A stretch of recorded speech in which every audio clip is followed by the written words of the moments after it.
Hello everyone, कैसे हो आप सब। होप करती हूँ कि आप लोग ठीक हो और अपनी अपनी ज़िंदगी में मज़े कर रहे हो। तो आज मैं जिस कहानी को एक्सप्लेन करने वाली हूँ बहुत ही अमेजिंग है, तो वीडियो एंड तक ज़रूर देखना। वीडियो स्टार्ट करने से पहले अगर आप मेरे चैनल पे नए हो तो प्लीज़ चैनल को सब्सक्राइब कर लेना। स्टोरी शुरू करते हैं। स्टोरी शुरू होती है एक लड़की से जिसका नाम है सुधा और वो बहुत बड़ी एक्ट्रेस है। उसके फैंस उसे खून से लिख के पत्र भेजते हैं। सुधा सभी लड़कों की ड्रीम गर्ल है और सब उसके बारे में अच्छा ही सोचते हैं। वो लोग नहीं सोचते कि ये कभी कोई बुरा काम कर सकती है। दूसरी तरफ हम एक और लड़की को देखते हैं जिसका नाम है मंत्रा और वो एक पत्रकार है। सुधा इसी के साथ रह के एक बहुत बड़ी एक्ट्रेस बनी है, लेकिन जब से सुधा एक्ट्रेस बनी है वो इसको भूल चुकी है। इसलिए मंत्रा ये डिसाइड करती है कि वो हमेशा सुधा पे नजर रखेगी। कहानी में हम एक और लड़की को देखते हैं और ये भी एक एक्टर है। ये तैयार होती है और किसी को बिना बताए रात को कहीं चली जाती है। कहानी में हम एक और लड़की को देखते हैं जिसका नाम है रेखा और वो अपने दोस्त से कॉल पे बात कर रही थी। वो अपने दोस्त को एक पार्टी में बुलाना चाहती है तो उसकी दोस्त कहती है ठीक है मैं आ जाऊंगी। रेखा सुधा की मेकअप आर्टिस्ट है। रेखा जब सुधा के पास जाती है तो सुधा उससे कहती है कि तुमने मेरे लिए क्या प्लान किया है। तो रेखा कहती है मैंने तुम्हारे लिए बहुत स्पेशल कुछ प्लान किया। फिर रेखा सुधा को किस कर लेती है और हमें यहाँ पे पता चलता है कि वो दोनों एक दूसरे से प्यार करते थे। लेकिन रेखा को पता चलता है कि कुछ दिनों में ही सुधा की शादी होने वाली और ये सुन के रेखा थोड़ी दुखी हो जाती है। फिर हम एक फ्लैशबैक देखते हैं। फ्लैशबैक में हमें दो लड़कियों को दिखाया जाता है जो कि एक रोमियो और एक जूलियट का रोल करने वाली थी। उन दोनों का कोई फंक्शन था स्कूल में और मैं आपको बता दूं कि वो स्कूल गर्ल्स स्कूल था, इसलिए उस स्कूल में रोमियो और जूलियट का लड़की रोल प्ले कर रही थी और उसी स्कूल में वो दोनों पहली बार मिले थे।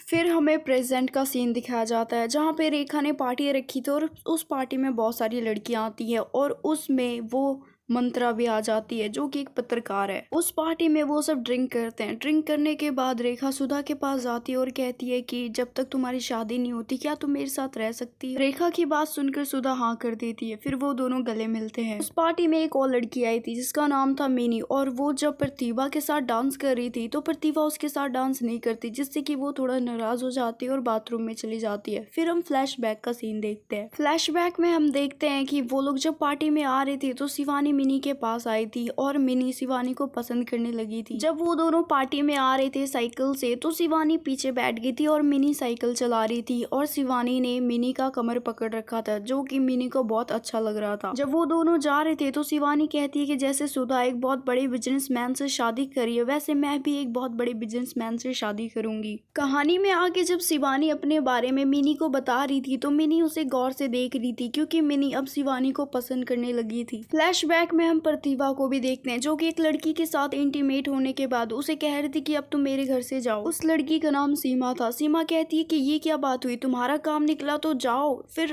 प्रतिभा कहती है कि मैंने तो पहले ही कहा था मुझे तुम्हारे साथ कोई भी रिलेशन नहीं रखना, मैं बस एक रात के लिए तुम्हें बुलाई थी। फिर वो तीनों पार्टी के लिए चले जाते हैं। बीच में प्रतिभा मिनी को कहती है कि देखो शिवानी स्ट्रेट है तो तुम उसे प्रपोज कर दो, अगर तुमने नहीं किया तो मैं कर दूंगी। फिर वो दोनों हंसने लगते हैं और पार्टी में चले जाते हैं। फिर हम प्रेजेंट का सीन देखते हैं जहाँ पे सुधा और रेखा डांस कर रही थी और उन दोनों को डांस करते हुए शिवानी देख लेती है और उसे बिल्कुल भी अच्छा नहीं लगता और ये बात प्रतिभा नोटिस कर लेती है। प्रतिभा शिवानी का हाथ पकड़ती है और उसे बाहर लेके आती है। बाहर जाने के बाद प्रतिभा शिवानी से पूछती है कि तुम्हें क्या हुआ, तो शिवानी कहती है कि तुमने देखा नहीं रेखा और सुधा एक दूसरे को कैसे टच कर रहे थे। तो प्रतिभा कहती है वो दोनों एक दूसरे को ऐसे टच कर रहे थे जैसे वो टच करना चाहते थे और उसकी बात सुन के शिवानी समझ जाती है कि वो दोनों लेस्बियन है। प्रतिभा और शिवानी जब बाहर बात कर रहे थे तो अंदर मंत्रा आती है और सुधा और रेखा को किस करते हुए पिक ले लेती है। तभी वहाँ पे मिनी आ जाती है और मंत्रा को पकड़ लेती है। फिर हम एक फ्लैशबैक देखते हैं जहाँ पे मंत्रा का बॉस मंत्रा से कह रहा था कि रेखा और सुधा के बीच जो चल रहा है उससे मुझे कुछ लेना देना नहीं है, लेकिन उसको सुधा से रिलेटेड न्यूज चाहिए। अगर उसने सुधा से रिलेटेड न्यूज नहीं दिया तो मंत्रा की जॉब खतरे में आ सकती है। मंत्रा ये सब सुधा को बताती है लेकिन सुधा चुप रहती है। फिर रेखा सुधा के पास जाती है और वहाँ पे सुधा रेखा पे बहुत गुस्सा करती है। वो कहती है अगर तुम ये बकवास पार्टी नहीं रखती तो यहाँ पे मंत्रा आती ही नहीं और ये सब होता ही नहीं। सुधा की बात सुन के रेखा कहती है कि मैं तुमसे प्यार करती हूँ इसलिए मैंने ये पार्टी रखी ताकि इस पार्टी में मैं तुम्हारे साथ कुछ वक्त गुजार सकूं। वहीं दूसरी तरफ शिवानी प्रतिभा से कहती है कि हमें मंत्रा को छोड़ देना चाहिए तो प्रतिभा कहती है तुम चुप रहो। फिर रेखा से एक सॉन्ग चलाती है और वो शिवानी के पास जाती है और वो कहती है कि चलो डांस करते हैं तो शिवानी उसे मना कर देती है। फिर उधर से मिनी कहती है कि हम ये जो कर रहे हैं ये गलत कर रहे हैं। तो प्रतिभा कहती है कि हमने किसी का किडनैप नहीं किया, इस प्राइवेट पार्टी में मंत्रा जानबूझ के आई थी, तो इसी का नतीजा है। प्रतिभा ये भी कहती है कि मंत्रा ने गलती की है तो उसे सजा मिलेगी।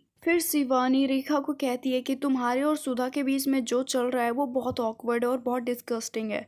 तो फिर रेखा उसे कहती है कि तुम इस पार्टी में आई वो ही डिस्गस्टिंग है। फिर मिनी उन दोनों पे चिल्लाती है और कहती है कि प्लीज तुम दोनों चुप हो जाओ। रेखा ने ड्रिंक कर रखा था इसलिए वो सब कुछ सच सच शिवानी को बताती है। वो कहती है कि तुम्हें पता है मिनी तुम्हें पसंद करती है लेकिन वो डरती है तुम्हें बताने के लिए, तो चलो तुम भी मिनी को पसंद करो, उसे किस कर लो। तो शिवानी कहती है तुम पागल हो गई हो क्या। तो फिर मिनी कहती है देखो मैं शिवानी को पसंद करती हूँ लेकिन मैं उसके साथ जबरदस्ती नहीं करना चाहती। ये कहने के बाद मिनी वहाँ से चली जाती है। फिर तभी वहाँ पे सुधा आती है और वो रेखा पे चिल्लाती है। वो कहती है कि प्लीज ये ड्रामा बंद करो। तो फिर हंसते हुए रेखा कहती है कि तुम तो एक दिन शादी करके चली जाओगी, फिर मेरा क्या होगा, मैं तुमसे बहुत प्यार करती हूँ और मैं तुम्हारे बिना नहीं रह सकती। रेखा की बात सुन के सुधा कहती है कि ये सब बातें यहाँ नहीं करते। तो उसकी बात सुन के रेखा कहती है फिर मैं कहाँ करूँ ये सब बातें, क्योंकि तुम तो हमेशा बिजी रहती हो और हमारे पास ज्यादा टाइम भी नहीं मिलता, तो मैं यहाँ नहीं तो कहाँ करूँ। उन दोनों की बात सुन के मंत्रा कहती है कि ये जो तुम दोनों के बीच में चल रहा है ना, इसको सोसाइटी कभी एक्सेप्ट नहीं करेगी, हो सके तो अभी तुम दोनों एक दूसरे का हाथ छोड़ दो। मंत्रा की बात सुन के प्रतिभा और गुस्सा हो जाती है। फिर वो अपने एक पास्ट की बात बताती है। वो बताती है कि जब मैं स्कूल के दिनों में थी तो मैं एक लड़की को पसंद करती थी और स्कूल में ही हम दोनों ने पहली बार किस किया था। वो किस फर्स्ट भी थी और लास्ट भी, क्योंकि जब वो दोनों किस कर रहे थे तो उसे एक टीचर ने देख लिया था और उन दोनों को स्कूल से सस्पेंड कर दिया था। और ये बात जब उन दोनों को घर वालों को पता चला तो उन दोनों की फैमिली ने दोनों को बहुत सुनाया, लेकिन प्रतिभा को कुछ भी फर्क नहीं पड़ा। लेकिन जो दूसरी लड़की थी उसको उसकी फैमिली वालों ने अपनी नजरों में इतना गिराया कि उसने एंड में सुसाइड कर लिया। हम प्रेजेंट में देखते हैं कि प्रतिभा उन सबको अपनी स्टोरी बता रही है और बहुत रो रही है। उसकी ये कहानी सुनने के बाद भी शिवानी और मंत्रा उन दोनों को एक्सेप्ट नहीं करती और वो कहती है ये प्यार नहीं बकवास है। फिर शिवानी मिनी के पास जाती है और उससे माफी मांगती है, कहती है आई एम सॉरी, लेकिन मिनी कोई रिप्लाई नहीं देती। तो शिवानी सोचती है अगर मैं मिनी को एक लिप किस करूंगी तो वो शायद मान जाए। तो फिर वो जब किस करने जाती है तो मिनी उसे कहती है तुम पागल हो क्या, मैं किसी के साथ फिजिकल होने के लिए रिश्ता नहीं रखना चाहती, मैं उसके साथ जिंदगी बिताना चाहती हूँ। फिर शिवानी कहती है कि देखो मैं अभी 19 साल की हूँ और मैं अभी अपना करियर बनाना चाहती हूँ, और जो भी तुम कह रही हो ये लड़की हो के लड़की के साथ रिश्ता रखना ये मुझे समझ नहीं आ रहा। तो मिनी उसे समझाती है कि देखो जरूरी नहीं है जो तुम्हें समझ नहीं आ रहा वो दुनिया में है ही नहीं, एक लड़की हो के लड़की से प्यार करना भी एक फीलिंग है जो तुम कभी नहीं समझ पाओगी। फिर वो दोनों कमरे में जाते हैं और मिंत्रा को खोल देते हैं। और फिर मिनी कहती है कि जैसे स्ट्रेट पीपल LGBT कम्युनिटी वाले लोगों को नहीं देखना चाहते वैसे मैं भी स्ट्रेट पीपल को नहीं देखना चाहती। और मिनी ये भी कहती है कि मैं इतने सालों से डर डर के अपनी जिंदगी गुजार रही थी लेकिन अब और नहीं, अब मैं वही करूंगी जो मुझे पसंद है। और ये कहने के बाद मिनी वहाँ से रोते हुए चली जाती है और उसकी बातें सुन के सब इमोशनल हो जाते हैं। Thanks for watching guys. Video पसंद आई तो वीडियो को लाइक करना, चैनल पे नए हो तो प्लीज सब्सक्राइब कर लेना, वो जो रेड वाला बटन है उस पर क्लिक कर देना। Thank you so much.